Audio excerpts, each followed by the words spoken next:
Hi అండి, అందరికీ నమస్కారం. ఈరోజు మనం సింహరాశి వారి గురించి తెలుసుకుందాం.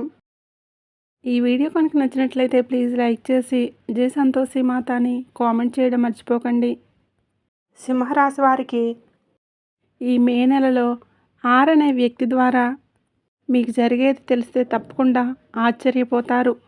చుట్టుప్రక్కల ఎవరూ లేనప్పుడు మాత్రమే ఈ వీడియోని ఒంటరిగా పెట్టుకొని వినే ప్రయత్నం అయితే చేయండి. ఎందుకంటే మీకు జరగబోతున్నటువంటి నష్టాలు ఏంటి, అసలు అనేటటువంటి వ్యక్తి స్త్రీనా లేదంటే పురుషుడా, ఆ వ్యక్తి ద్వారా మీకు నష్టం జరగబోతుందా, లాభం జరగబోతుందా, మీ జీవితంలో మీరు ఎటువంటి పరిణామాలు ఎదుర్కోబోతున్నారో, ఎలా ఉంటే మీ జీవితం సరైన దారిలోకి వెళ్తుంది, ఇవన్నీ జ్యోతిష నిపుణులను సంప్రదించి పూర్తి వివరాలు అనేవి మీ ముందుకు తీసుకురావడం జరిగింది.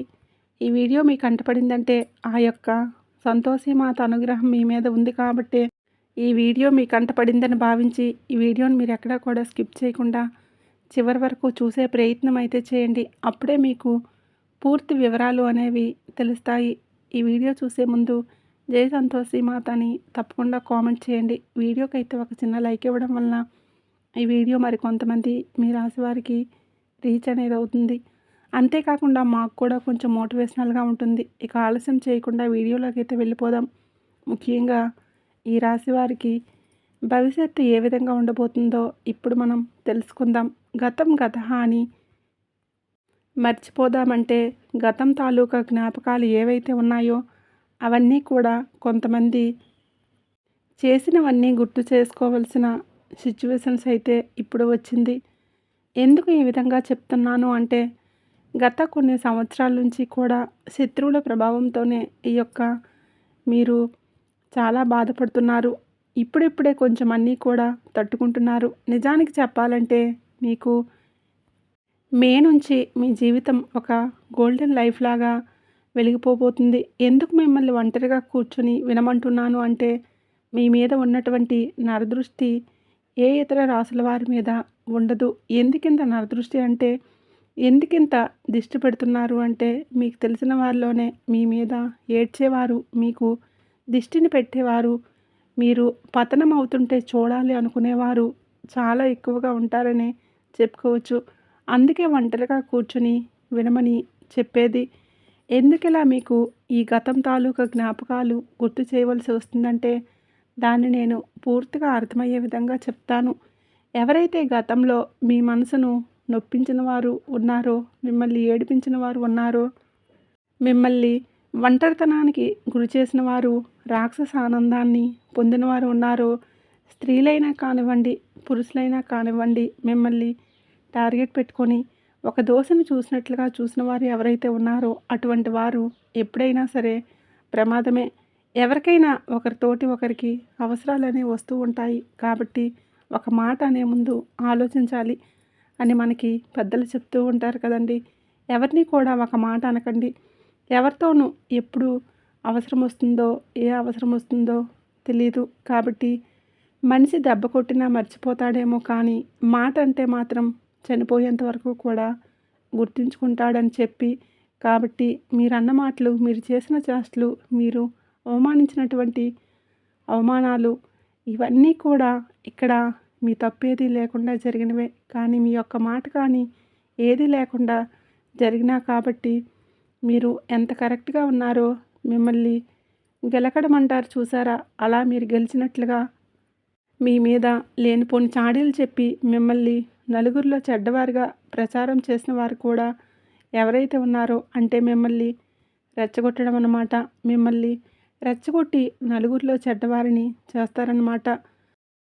పర్టిక్యులర్గా మీకు తెలుసు 100% వీరే మిమ్మల్ని చెడ్డ ప్రచారం చేశారని చెప్పి కూడా మీకు తెలుసు. తెలిసిన వాళ్ళైనా, బంధువుల్లో అయినా ఇలా చేస్తున్నారని తెలిసినప్పటికీ కూడాను డైరెక్ట్గా అడగలేక, చేయలేక, ఒక మాట అనలేక చెప్పారని చెప్పి సాక్ష్యం లేక, ఒకవేళ చెప్పినా కూడా వారితో ఎందుకు వేగడం అంటే గెలవలేక మానసికంగా, శారీరకంగా కృంగిపోయి ఈ యొక్క ప్రభావం వలన కొంచెం మానసికంగా, శారీరకంగా, ఆర్థికంగా చాలా నలిగిపోయారని కూడా చెప్పుకోవచ్చు. కానీ మీకు ఎప్పటి నుంచి కూడా అలా ఉండదు. ఎవరైతే మిమ్మల్ని గతంలో అవమానించారో, హేళన చేశారో, చిన్నచూపు చూశారో, అంటే చాడీలని చెప్పి వెనుక గోతులు తవ్విన వారు ఎవరైతే ఉన్నారో వారే మీ దగ్గరికి వచ్చి సహాయం కోసం అడగబోతున్నారు. వారి గౌరవం నిలబెట్టుకోవడం కోసం మీకోసం వాళ్ళు పరితపించబోతున్నారు. మీరు పలికితే చాలు, మాట్లాడితే చాలు మీతో అవసరాలు తీర్చుకోవడానికి వస్తున్నారు. ఎంత చేసినా సరే గతం తాలూకు చేసినటువంటి చేదు జ్ఞాపకాలు అనేవి మీకు మైండ్లోనే తిరుగుతూ ఉన్నాయి. ఈ టైంలో వీరికి మన సహాయం అంటే మనం అనేది సహాయం చేయాలా వద్దా అనేది కూడా మీరు ఆలోచిస్తూ ఉన్నారు. ఒక్క విషయం గుర్తుంచుకోండి, తాచుపాము దాహంతో ఒక మంచినీళ్ళ కుండ దగ్గరికి వచ్చి ఆగినప్పుడు ఆ మంచినీళ్ళ కుండ యజమాని అయ్యో పాపం పాము దాహంతో ఉందని చెప్పి ఒక గ్లాస్ వాటర్ నీటిని ముంచి ఆ గ్లాస్ పాము నోట్లో వేస్తే గ్లాస్ నీళ్ళు శుభ్రంగా ఆవురుమావురుమంటూ తాగి తన దాహాన్ని తీర్చుకొని, అదే పాము నీటి చుక్క పూర్తయిన వెంటనే నీరు పోసిన వ్యక్తిని కాళ్ళ మీద కాటేసి ఆ మనిషిని చంపేసి అక్కడి నుంచి వెళ్ళిపోతుంది. అలా పాము లాంటి వ్యక్తులు ఈ సమాజంలో చాలామందే ఉన్నారు. కాబట్టి మీరు ఒక్కటి గుర్తుంచుకోండి, మీరు పడిన కష్టాల నుంచి, బాధల నుంచి మీరు నేర్చుకున్నటువంటి గుణపాఠాలు ఎన్నో ఉన్నాయి. పూర్తిగా మనుషుల యొక్క మనస్తత్వాలు చదవగలిగినటువంటి తెలివితేటలు మీలో ఉన్నాయి. కాబట్టి మీరు ఎవరికి ఎంతవరకు సహాయం చేయాలి, ఎవరితో ఎంతవరకు ఉండాలి, మిమ్మల్ని నొప్పించిన మాటలు ఉన్నాయని అవి ఏ టైంలో బాణంలా వదలాలి, ఇవన్నీ కూడా మీకు బాగా తెలుసు. కాబట్టి వాటి గురించి ఆ టైంలో చూసుకోవచ్చు, ఆ టైంలో మాట్లాడుకోవచ్చు అని చెప్పి వాటిని లైట్గా తీసుకుని వదిలేసేయండి. ఎందుకంటే ఇప్పటికే మీరు ఒక మిక్సీలో వేసిన రుబ్బిన పచ్చడిలాగా బాగా నలిగిపోయారు. మీకు అన్నీ కష్టాలే. కాబట్టి కొంచెం మీరు ఓపికతో ఉండండి. చిన్న కొమ్మకి చిగురాకు వస్తుంటే ఎంత సంతోషంగా ఉంటుందో అట్లా మీ జీవితంలో ఇప్పుడిప్పుడే అదృష్టం అడుగు పెట్టబోతుంది. కాబట్టి మే నెల అంటే ఈ యొక్క జూలై వరకు ఆ యొక్క ఎఫెక్ట్ అంటే మీకు ఒక దెబ్బ తగిలింది అనుకోండి. ఒక దెబ్బ తెల్ల అంటే దెబ్బ తగిలితే తెల్లారేసరికి మానిపోదు కదా, రోజులు పడతాయి. ఆ దెబ్బ పూర్తిగా మానిపోవడానికి, ఆ మచ్చ పూర్తిగా తగ్గిపోవడానికి కొంచెం సమయం పడుతుంది. అలాగే ఈ యొక్క ప్రభావం అనేది పూర్తిగా పోవడానికి కాస్త జూలై నెల వరకు టైం పడుతుంది. కానీ మీకు మంచి రోజులు స్టార్ట్ అవుతాయి. అయితే మే నెల చివరి నుంచే కాస్త ఓవర్ థింకింగ్ అనేది మీకు తెలియకుండానే మీరు తగ్గించుకుంటారు. అలాగే మీ యొక్క శారీరక పరిస్థితి కూడా, అంటే ఆరోగ్యపరంగా చూసుకున్నా కూడా అనుకూలంగానే ఉంటుంది. పైగా ఎటువంటి చెడు మీకు జరగదు. కాబట్టి ఆ విషయం గురించి అయితే ఎటువంటి భయం, ఆందోళనలు అనేది మనసులో పెట్టుకోకండి. కాకపోతే ఒక కంట ఎప్పుడూ కూడా మీ యొక్క శత్రువులు, బంధువుల రూపంలో ఉన్నటువంటి రాబంధువులు ఎవరైతే ఉంటారో వారిని ఒక కంట కనిపెట్టుకుంటూ ఉండండి. ఎక్కడా కూడా మాట స్కిప్ అవ్వద్దు. అలాగే మీరు మాటలు మాట్లాడేటప్పుడు మీరు ఎక్కడైతే విలువలను పొందుతారో అక్కడ మాత్రమే మాట్లాడండి. మీ మాటకి ఎక్కడైతే వాల్యూ ఉండదో అని మీకు అనిపిస్తుందో అక్కడ మీరు సైలెంట్గా ఊరుకోండి. సైలెంట్కి మించిన ఆయుధం లేదు కదా అని తెలుసుకోండి. గొడవలు పడటం వలన సాధించేది ఏమీ లేదని అర్థం చేసుకోండి. మూర్ఖుల్ని మార్చలేము అన్నది కూడా తెలుసుకోండి. ఎందుకు ఈ మాట మాట్లాడాను అంటే ఇక్కడ ఒక్కటే జీవితం అన్నమాట. జీవిత భాగస్వామి విషయంలో చాలా వరకు కూడా మీరు బాధలు పడ్డారు. మీరు చాలా వరకు కూడా నరకాన్ని చూశారు, టార్చర్ అనుభవించారు. మీ యొక్క మానసిక స్థితిలో ఒకలా ఉంటే మీరు ఏ పనులు చేయాలనుకుంటున్నారో, ఏదైతే జరగాలని అనుకుంటున్నారో దానికి పూర్తి ఆపోజిట్గా మీ యొక్క పార్ట్నర్ అయితే ఉంటారు. 100కు 100% మంది ఇలానే ఉంటారని చెప్పి నేను ఇక్కడ చెప్పట్లేదు. దాదాపుగా 80 నుంచి 90% వరకు ఇలానే ఉంటారు మీ యొక్క పార్ట్నర్స్. దీనివలన అయ్యో ఎందుకు నా మాట వినట్లేదు, నేను చెప్పినట్లు ఎందుకు చేయట్లేదు, నేను కుటుంబం క్షేమం కోసమే కదా చెప్తుంది, మన మంచి కోరే కదా నిజం చెప్తుంది, ఎంత చెప్పినా కూడా ఇంత రివర్స్గా మాట్లాడుతున్నారు, ఎందుకు నా బాధను అర్థం చేసుకోవడం లేదు, ఎందుకు నా ఆరోగ్యం బాగున్నా బాగోలేకపోయినా ఎందుకు నన్ను ఎవరూ పట్టించుకోవడం లేదు, అసలు నేను తిన్నానా తినలేదని కూడా అడగరు. నా కష్టాన్ని ఎవరు గుర్తించరు, నన్ను గౌరవించరు. చాలా రకాల ఆలోచనలు అనేవి మీరు అతని గురించి లేదా ఆవిడ గురించి ఆలోచించి చాలా వరకు కూడా దీని గురించి మీరు కాస్తంత దెబ్బతిన్నారు. కాబట్టి అవన్నీ మర్చిపోండి. ఎందుకంటే 1 కాదు, 2 కాదు, 3 కాదు, 4 కాదు, కొన్ని సంవత్సరాల తరబడి అవతలి వ్యక్తులకు మీరు మంచి మాటలు చెప్పి మార్చే ప్రయత్నం చేస్తూ ఉన్నారు కదా! మరి ఏం ఉపయోగం ఉంది? ఏం సాధించారు? కాబట్టి కాకపోతే అసలు పూర్తిగా వదిలేయమని చెప్పడం. అప్పుడప్పుడు కాస్త చెప్తూ ఉండండి. అలా అని చెప్పి వదిలేసేయండి. ఆ యొక్క పర్టిక్యులర్ అంటే పార్ట్నర్స్ గురించి మనసులో మీరు క్యారీ చేయవద్దు. ఎందుకంటే మనం ఫోన్లో ఏదైతే మనకి అనవసరమైన వేస్ట్ ఫొటోస్ని ఎలా అయితే డిలీట్ చేసుకుంటామో అలా మీ మనసుకు బాధ కలిగించేవి, కష్టాలు కలిగించేవి మీరు డిలీట్ చేసుకోకపోతే ఇప్పుడు వస్తున్న అదృష్టాన్ని చేజేతులారా వెనక్కి నెట్టేసుకున్నట్లు అవుతుంది. కాబట్టి మీరు చాలా తెలివైన వారు, చాలా అందమైన వారు. ఎవరికి ఎదురుగా ఏ విధంగా మాట్లాడగలరో, ఏ విధంగా మాట్లాడితే మీ యొక్క వాల్యూ అనేది పెరుగుతుందో, ఎవరి ఎదురుగా మీరు ఏ విధంగా ప్రవర్తించాలో, ఎక్కడ ఎలా బిహేవ్ చేయాలో ఇవన్నీ కూడా మీకు బాగా తెలుసు. కాబట్టి అంత ప్రత్యేకంగా మీకు ఏది కూడా చెప్పాల్సిన అవసరం లేదు. అయితే ఈ రాశి వారికి నరదృష్టి ఎక్కువగా ఉందని చెప్పాను కదండి. ఆ దిష్టిని తీసే ప్రయత్నంలో మీరు చాలా జాగ్రత్తగా ఉండాలి. వివాహమైన తర్వాత, వివాహం కాకముందు మీరు చాలా ఎక్కువ బాధలు పడ్డారు, ఎక్కువ కష్టాలు పడ్డారు, ఎక్కువ దిష్టి దోషాలు కూడా అనుభవించారని చెప్పుకోవచ్చు. ఎందుకు చెప్తున్నాను అంటే ఈ రాశి వారికి వివాహం కాకముందు ఒకలా ఉంటుంది, వివాహం అయిన తర్వాత చాలా బాగుంటుంది. మీరు ఏదైతే పర్టికులర్ వివాహం అయిన తర్వాత ఇటు అమ్మాయిల విషయంలో చూసుకున్న, అబ్బాయిల విషయంలో చూసుకున్న ముఖ్యంగా మీరు బాగుంటారు. అవతల వారు మీ తోటి వాళ్ళు ఎవరైనా సరే అవతల వారు బాగోలేదని అనుకుంటారో వాళ్ళు మిమ్మల్ని పర్టికులర్గా టార్గెట్ చేయటం, మీ యొక్క కట్టుబట్లు, వస్త్రధారణ, తిండి నుంచి ఇలా ప్రతిదీ కూడా అన్నీ అబ్జర్వ్ చేయటం. ఈ అబ్జర్వ్ చేసే విషయంలో ఏమవుతుందంటే దిష్టి ఉంటుందన్నమాట. అందరి కళ్ళు ఒకలా ఉండవు కదా! మీది మంచి మనసు, మీరు మంచిగానే ఆలోచిస్తారు. మీరు కీడు చేసిన వారికి కూడా మేలు కోరుకునే వ్యక్తి. కానీ మీ యొక్క దిష్టి వలన మీరు ఒక మాట అన్నా చేసినా ఎవ్వరికీ తగలదు. అయితే మీకు తెలియకుండానే అవతల వారికి మీ మాటలు బాగా ఉపయోగపడతాయి. కానీ ఎదుటివారు అలా ఉండరు కదా! అందరి కళ్ళు అలా ఉండవు కదా! కొంతమంది చూపుకి నల్లరాయి సైతం పగిలిపోతూ ఉంటుంది. కాబట్టి మీరు ఇంత ఇబ్బందులు పడ్డానికి, ఇన్ని బాధలు పడ్డానికి ఆర్ అనే వ్యక్తి, అక్షరం ఉన్న వ్యక్తి, ఒక స్త్రీ కూడా కారణం. ఈ ఆర్ అనే వ్యక్తి పురుషుడు కాదు, స్త్రీ అని మీరు గుర్తుంచుకోండి.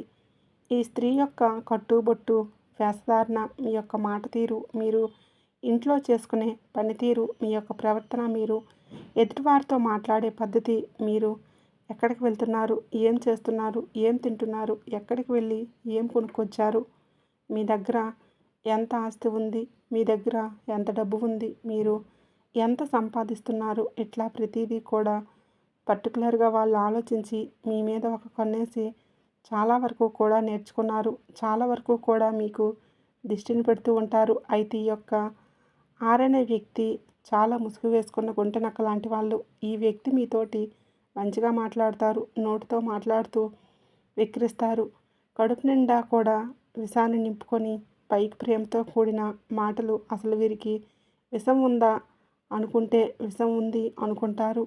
తెలియని వాళ్ళైతే కనుక అలా కాదు. ఆ వ్యక్తి గురించి మీకు బాగా తెలుసు. కాబట్టి ఎక్కడ ఏ పాయింట్ దగ్గర కూడా అసలు మీరు చెప్పొద్దు. ఎక్కడ మాయ చేసినా సరే, ఎక్కడ మిమ్మల్ని డామినేట్ చేసే ప్రయత్నం చేస్తున్నా సరే, ఎక్కడ మిమ్మల్ని ఏం చేసినా సరే మీరు మాత్రం డామినేట్ అవ్వద్దు.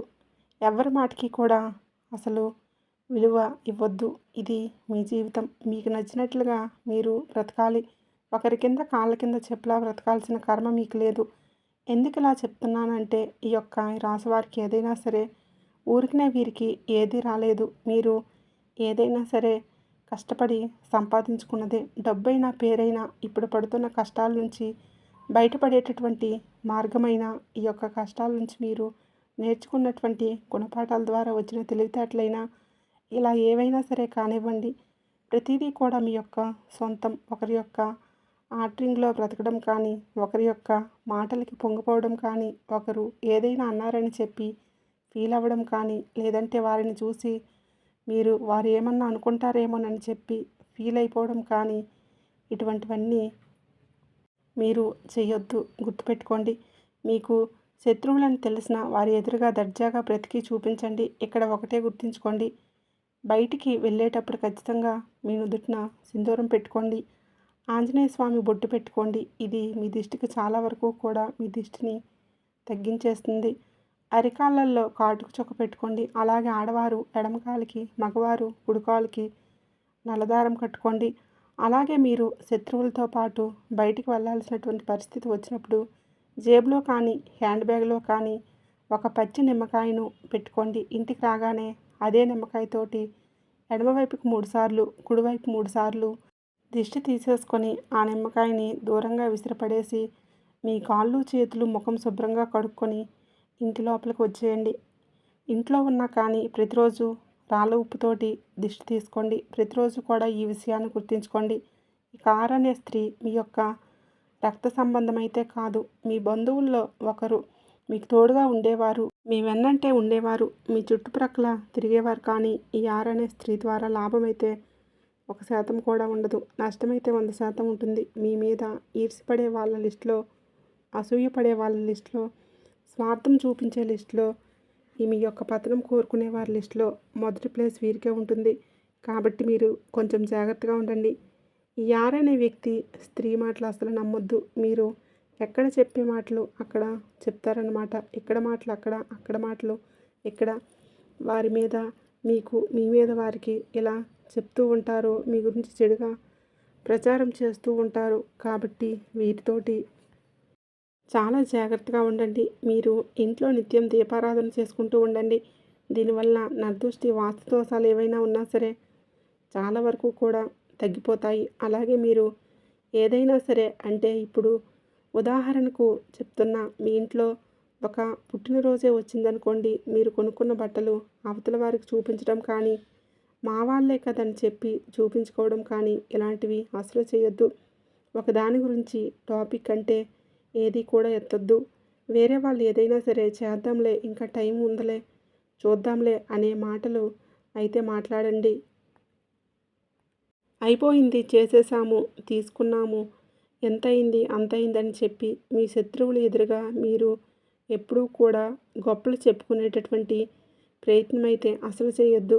ఎందుకంటే నరదృష్టికి మనం ఎంత దూరంగా ఉంటే అంత మంచిది. ఈ యొక్క నరదృష్టి వలన లేనిపోయినటువంటి కుటుంబ సమస్యలు, కుటుంబ కలహాలు, కుటుంబంలో గొడవలు, ఆరోగ్య పరిస్థితి పాడైపోవడం, పిల్లల మధ్య ఏదో ఒక సమస్య వస్తూ ఉండటం, పిల్లల్లో అనారోగ్య సమస్యలు వస్తూ ఉండటం, ఇలా రకరకాలుగా జరుగుతూ ఉంటాయి. కాబట్టి నరదృష్టికి దూరంగా ఉండాలి. ఇంట్లో ఖచ్చితంగా మీరు దీపారాధన చేసుకుంటూ ఉండాలి. మీకు కుదిరినట్లయితే ప్రతి శనివారం నాడు వెంకటేశ్వర స్వామి గుడికి వెళ్ళండి. అలాగే మీకు కుదిరినప్పుడల్లా కూడా శనీశ్వరుడి యొక్క నల్ల నువ్వులతో శనీశ్వరుడికి తైలాభిషేకం చేస్తూ ఉండండి. శనీశ్వరుడికి నువ్వుల దీపం వెలిగించడం, నువ్వులు బెల్లం కలిపి లడ్డూను నైవేద్యంగా సమర్పించడం, అలాగే నల్ల నువ్వులను బ్రాహ్మణుడికి దానం చేయడం, లేదంటే బయట ఎవరికైనా దానం చేయటం, పేదవారికి భోజనం పెట్టడం, కనీసం నెలలో ఒక్కసారైనా సరే ఒకరిద్దరికి భోజనం పెట్టే ప్రయత్నం అయితే చేయటం, ఇలా మీరు గోమాతకు పూజ చేసుకోవడం, సేవ చేసుకోవడం, ఇటువంటివన్నీ కూడా చేస్తూ ఉండటం వల్ల మీకు నరదృష్టి అనేది తగ్గిపోయి మీకు ఆ శనిదేవుడి యొక్క అనుగ్రహం అంటే కలుగుతుందన్నమాట. అలాగే మీకు గ్రహాల స్థితి అనుకూలంగా ఉంటుంది. గురుబలం కూడా పెరుగుతుంది. మీరు చేసే పనుల్లో గురుడి యొక్క అనుగ్రహం కూడా ఉంటుంది. అలాగే కుదిరినప్పుడల్లా కూడా గురువారం రోజు సాయిబాబా గుడికి వెళ్తూ ఉండండి. దునిలో ఒక కొబ్బరికాయ, అంటే ఎండిపోయినటువంటి కొబ్బరికాయ అక్కడ అమ్ముతూ ఉంటారు. ఒకటి తీసుకొని అందులో వేసేయండి. దీనివల్ల కూడా నరదృష్టి చాలా వరకు కూడా తగ్గిపోతుంది. తద్వారా మీకు గురుబలం అనేది పెరుగుతుంది. అలాగే ముఖ్యంగా గుర్తుంచుకోండి, మీరు చేయాల్సిన పని మళ్ళీ మళ్ళీ చెప్తున్నాను. ఈ ఆర్ అనే వ్యక్తి దగ్గర మాత్రం మీరు చాలా జాగ్రత్తగా ఉండండి. రాబోయేటటువంటి నెల రోజుల్లో మీకు ఎటువంటి ఇబ్బందులు ఉండవు. కుటుంబ పరంగా కొన్ని చిన్న చిన్న టెన్షన్స్ అయితే ఉంటాయి. ప్రతీదీ కూడా మనసులోకి తీసుకోవద్దు. ప్రతిదానికి కూడా లైట్గా తీసుకోండి. అలాగే మీరు చేస్తున్నటువంటి వృత్తిలో మీరు ఊహించినంతగా రావు. కొంచెం అటు ఇటుగా వస్తూ ఉంటాయి. మీరు కష్టపడాలి. కష్టపడితే దానికి తగ్గట్లుగా మీరు మంచి లాభాలనైతే చూస్తారు. కానీ కొంచెం ఒత్తిడి అనేది ఉంటుంది. కాస్త ఒత్తిడి తగ్గించుకొని మీ లైఫ్ని హ్యాపీగా స్మూత్గా ముందుకు తీసుకువెళ్ళండి. తద్వారా మీకు ఎలాంటి ప్రాబ్లమ్స్ ఉండవు. ముందుగా మీ హెల్త్ పట్ల ఎక్కువగా కేర్ తీసుకోండి. మంచిగా టైంకి తినడం, మంచిగా ఫుడ్ తీసుకోవడం, మంచిగా వ్యాయామం చేయటం ఇటువంటివి చేసుకుంటూ ఉండండి. తద్వారా మీకు ఎటువంటి ఇబ్బందులు కూడా ఉండవు. ఇక విద్యార్థులు ఎవరైతే ఉన్నారో ఎగ్జామ్స్ రాస్తున్నారో వారికి కూడా అనుకూలంగా ఉంటుంది. వాళ్ళు కూడా కష్టపడిన దానికి మంచి ఫలితం వస్తుంది. వాళ్ళకు కూడా పేపర్స్ మంచిగానే వస్తాయి. చాలా కష్టం అనుకున్నా కూడా చాలా సింపుల్గా రాసేసి వస్తారు. ప్రాబ్లమ్స్ ఏవి ఉండవు. రాబోయేటటువంటి రోజులు మీకు హ్యాపీగా గడిచిపోతాయి. అర్థమైంది కదండి. మీకు అనే వ్యక్తి ద్వారా ఏం జరుగుతుందో, అలాగే మీరు వారితో ఏ విధంగా నడుచుకున్నారో తెలుసుకున్నారు కదా. అలాగే ఆ పరమేశ్వరుడి యొక్క, ఆ సంతోషి మాత యొక్క ఆశీస్సులు మీ మీద, మీ కుటుంబ సభ్యుల మీద ఎల్లవెల్లా ఉండాలని మనస్ఫూర్తిగా కోరుకుంటున్నాను. ఈ వీడియో కనుక మీకు నచ్చినట్లయితే లైక్ చేసి షేర్ చేయండి. మరిన్ని వీడియోస్ కోసం ఇప్పుడే మన ఛానల్ని సబ్స్క్రైబ్ చేసుకొని మాకు మరింతగా సపోర్ట్ అయితే చేయండి. ధన్యవాదములు.